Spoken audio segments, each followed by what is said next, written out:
झारसुगुड़ा जिला ब्रजराज नगर गांधी छक गणपति क्लब कंटापाली द्वारा 19तम फुटबॉल प्रतियोगिता आज पहला दिन मूल होइछे।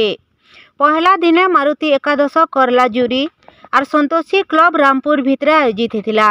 ये उद्घाटनी उत्सव ने राजपुर सरपंच सरस्वती नायक उपस्थित रही बेलके गाँव भद्र व्यक्ति सभापति ईश्वर प्रधान, बुधदेव भोई, गणेश राम बाग, रमेश प्रधान, प्रसन्न प्रधान, विजय भोई, मकरध्वज प्रधान, हरिशंकर कंटा, निमेई साहू, दीपक भोई, सरोज पारिक, पूजक संतोष मुंडा, टार्जन विश्वाल उपस्थित रही। समस्त आमर बरण्य प्रतिबंध खेलाड़ी मानक उत्साहित करते माँ समलेश्वरी फुटबॉल टूर्नामेंट ए वर्ष हूँ 29